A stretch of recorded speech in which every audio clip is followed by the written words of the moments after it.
ഏകാദശി ഉത്സവത്തോടനുബന്ധിച്ച് ഗുരുവായൂർ ദേവസ്വം പൂർണ്ണ സജ്ജമാണെന്ന് Guruvayur Devaswom chairman VK. Vijayan.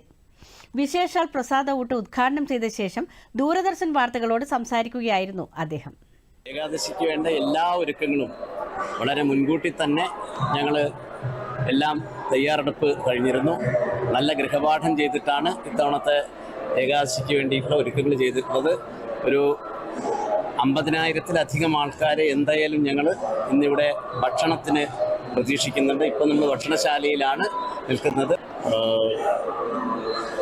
ക്ഷേത്രത്തിലാണെങ്കിൽ ഇത്തവണ അഭൂതപൂർവമായിട്ടുള്ള തിരക്കാണ് ഭക്തന്മാരുടെ. അഭൂതപൂർവമായ തിരക്കാണ് ഇത്തവണ അനുഭവപ്പെടുന്നതെന്നും വിശേഷാൽ പ്രസാദ ഊട്ടിന് ഇത്തവണ 50,000-ന് മുകളിൽ ഭക്തജനങ്ങളെ പ്രതീക്ഷിക്കുന്നതായും ദേവസ്വം ചെയർമാൻ പറഞ്ഞു.